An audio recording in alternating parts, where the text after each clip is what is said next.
convinced that Jesus was resurrected at first.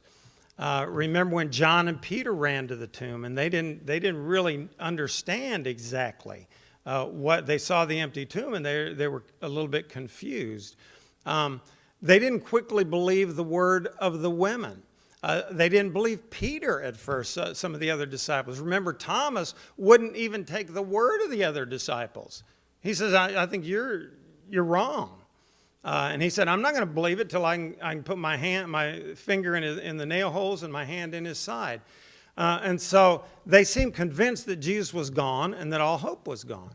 If these were hallucinations, they all suddenly and mysteriously stopped with the last appearance of Jesus to the Apostle Paul. In addition to all of this, there's no explanation for the empty tomb, the broken seal, and the guards and all of that.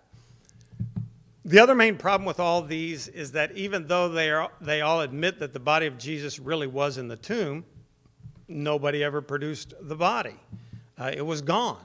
The Jews at the time could have easily shut up all the ones claiming to be eyewitnesses by digging up the body. Also, the body was last seen in the possession of the Roman guards.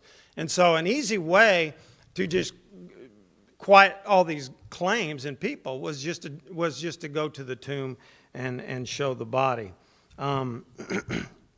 So those are some of the things that have been put forth. Remember that the church in Jerusalem was there until the Jewish War from about 66 to 70 A.D., and there was plenty of time and plenty of opportunity to show that what these guys are running around claiming is wrong. And it would have been easy to prove that what they were claiming, all the disciples and the apostles, it would have been easy to prove that they were wrong. Philip Schaff says, well, wait a minute. Let me cover a couple other things first. There's never been an explanation for the missing body. There have been theories which take the view that the tomb was empty, and so I want to look at those real quickly. The body was stolen by the disciples. Matthew even discusses this theory. And the idea is that the Roman guards went to the Jewish high priest instead of Pilate because they knew that the Jewish leaders would have some influence on Pilate.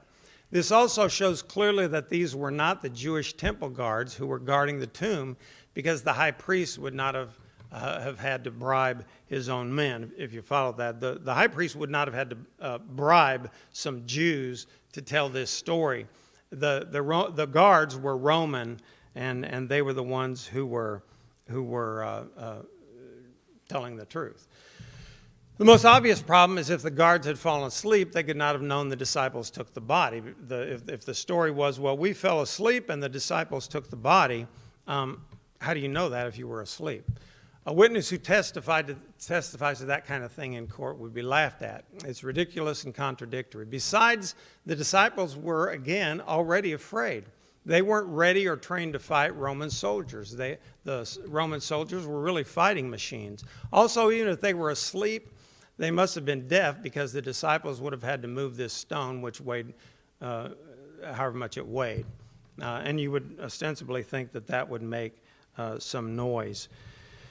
And so that doesn't really hold any water either. Philip Schaff said, this infamous lie carries its refutation on its face. For if the Roman soldiers who watched the grave at the express request of the priests and Pharisees were asleep, they could not see the thieves, nor would they have proclaimed their military crime if they or only some of them were awake. They would have prevented the theft. As for the disciples, they were too timid and despondent at the time to venture on such a daring act, and too honest to cheat the world. And finally, a self-invented falsehood could not give them the courage and the constancy of faith for the proclamation of the resurrection at the peril of their lives. The whole theory is a wicked absurdity, he says. Now, a couple of other things along this idea about the tomb being empty. One is that the authorities stole the body. That is, the Roman authorities, or possibly the Jewish authorities, stole the body. there's some problems with this. There'd be no reason for the authorities to steal the body. The disciples went back to Jerusalem and began telling everybody who would listen that Jesus came back from the grave. They pointed to the empty grave as proof. If the authorities wanted to shut them up, which they did, they could have simply produced the body, but they didn't even refute what the apostles said. They didn't say the disciples were wrong, and that is the authorities, that they had taken the body. The fact is, nobody ever produced the body. And so that one doesn't really hold a lot of weight either. The theories also, which explain the facts with someone seeing the body, totally ignore the main points. They don't have anything to say about the many witnesses who claim to have seen Jesus, more than 500. The main point here is not that the body was missing. The main point is that the witnesses speak of a resurrected body. Jesus was walking around for about 40 days after his resurrection, talking with people, eating, appearing to people, and all kinds of things. And so the authorities didn't steal the body. This is an interesting one, too, the resuscitation theory, or sometimes called the swoon theory. And the idea is that Jesus wasn't really dead, but he had just passed out from the exhaustion. He was buried alive because the medical knowledge of the day was not that good. And when he was put in the tomb, it was cool, and so it revived him. There are problems with that, too. So let's review what happened. Jesus had been through 6 different trials. He was stripped and beaten. Thorns were beaten into his skull. He was too weak to carry the cross for himself. He had spikes driven into his hands and feet. A spear was shoved into his side, and 4 different people confirmed his death. About 100 pounds of gummy gook was wrapped around his body. He was put into a cold, damp tomb with a 4,000-pound rock across the entrance. Guards were stationed outside, and a seal was put on the cave. And we're asked to believe the coolness revived him and he moved a huge rock alone and then either fought off the guards or quietly slipped away. There wasn't a back door. This scenario seems to take an awful lot of faith and ignores the facts. And so this idea that the swoon theory that Jesus just passed out and came back is pretty fanciful. Okay, we're getting close to being out of time. Turn to 1 Corinthians 15. I want us to read. I know many of you are familiar with it, but I want us to read a little bit more from 1 Corinthians 15 here, because Paul really hits on this very hard in 1 Corinthians 15. This idea about the resurrection of Jesus, and so he begins 1 Corinthians 15. By saying, I want to make known to you that which I preached. And these few verses have been called the gospel in a nutshell. It's which you're saved. Verses 3 and 4 especially. For I delivered to you as of first importance what I also received, that Christ died for our sins according to the Scriptures, that he was buried, and that he was raised on the 3rd day according to the Scriptures. Now, if I could get a volunteer, there's several other little sections, actually just a couple little sections that I want us to read. If someone could read verses 12 through 19 and then verse 26. Would somebody do that? 12 through 19 and then verse 26. Anybody? Okay.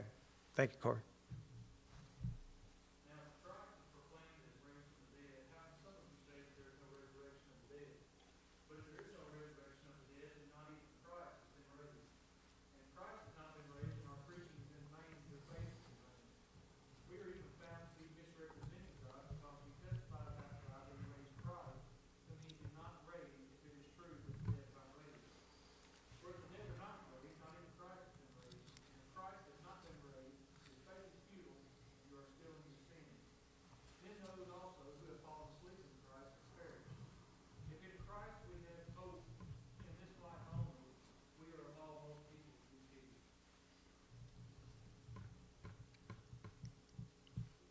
And then verse 26.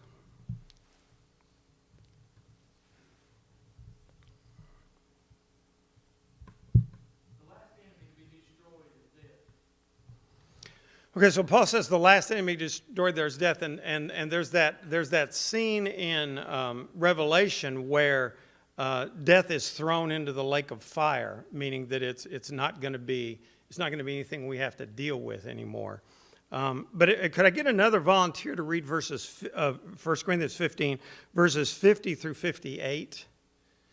This is where Paul kind of wraps up his argument here about the power of the resurrection. 1 Corinthians 15, verses 50 through 58. Somebody want to read that, please? Anybody? Okay, thank you, Stephen. I tell you this, brothers, flesh and blood cannot inherit the kingdom of God, nor does the perishable inherit the imperishable. Behold, I tell you a mystery, we shall not all sleep, but we shall all be changed in a moment, in the twinkling of an eye, at the last trumpet. The trumpet will sound, and the dead will be raised imperishable, and we shall be changed. For this perishable body must put on the imperishable, and this mortal body must put on immortality. When the perishable puts on the imperishable, and the mortal puts on immortality, then shall come to pass the same that is written, death is swallowed up in victory. O death, where is your victory? O death, where is your sting? The sting of death is sin, and the power of sin is the law. But thanks be to God who gives us the victory through our Lord Jesus Christ. Therefore, my beloved brothers, be steadfast, immovable, always abounding in the work of the Lord, knowing that in the Lord your labor is not in vain. Okay, so Paul finishes it up there with what I consider to be a very powerful statement. We believe in the resurrection. There's a life after this, and we believe that because we believe it based on the events surrounding Jesus' death, burial, and resurrection. It's something we can count on. There's life after this, and Paul says we can stand at the grave and know that that's not the end. That's not all there is to it. That is something that is extremely powerful and should be an important part of our faith. And then he goes on to say, knowing that, being aware of that, be steadfast, immovable. Continue to do what you need to do because it's based on something very powerful.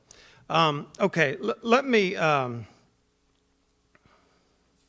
What I want to do is look at the different ways that some people have faced death, and including some famous skeptics. But let me stop right there, since we're not going to get time to. I'm not going to be able to cover everything anyway. So let me stop right there. Does anybody have any thoughts or comments or questions or anything about any of this at this point? Yes, sir.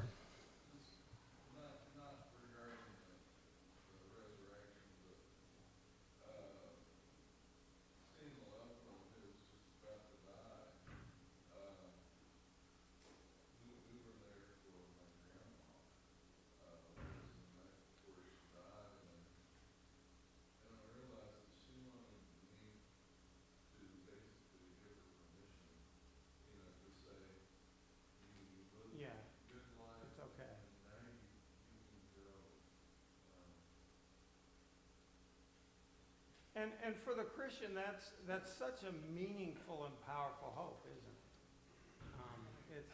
It's just something that is almost beyond our ability to explain. Lloyd. I don't pay any attention to those theories. I stand on my faith. I know God's word, and if my faith is so strong in that, I have a problem. Yeah. But these theories, I think for the most part, these theories are fairly obviously pretty weak attempts to explain something that they can't explain. And I believe strongly that it was all of that was God doing. All of that was God's providence. The Roman guards and the seal, the type of tomb, all of that. For the very reason to provide evidence that somebody couldn't come along later and claim, something else happened there. Anybody else? Any other thoughts or comments?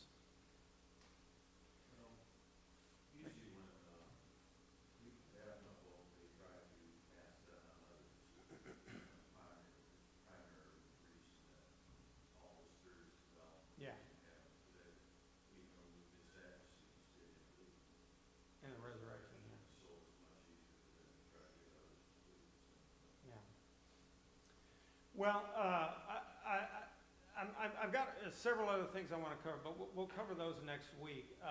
I think it's somewhat instructive to at least look at some of the other theories which point us back to the evidence. It points us back to all of the stuff around Jesus' death, burial, and resurrection, which can give us pretty strong evidence that Jesus came out. I think irrefutable evidence that Jesus came out of the grave, and for the skeptic, they have to. It's just like we were talking last week. If you don't accept Jesus as Lord, then he doesn't put any demands on your life. You cannot say Jesus is Lord and say, but I'm going to live the way I want to live. And you can't accept all of the facts surrounding the resurrection without beginning to say, okay, well, what's my response going to be to that? So, any other comments? We're about to get the other bell. We'll finish this on the resurrection. Next week it'll be a little bit more. We'll look at a few other verses and things, and I want to look at the way that Christians face death as compared to how some famous skeptics have faced death and some things like that. All right.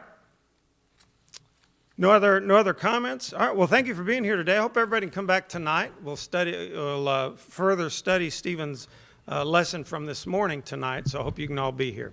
Thanks for being here.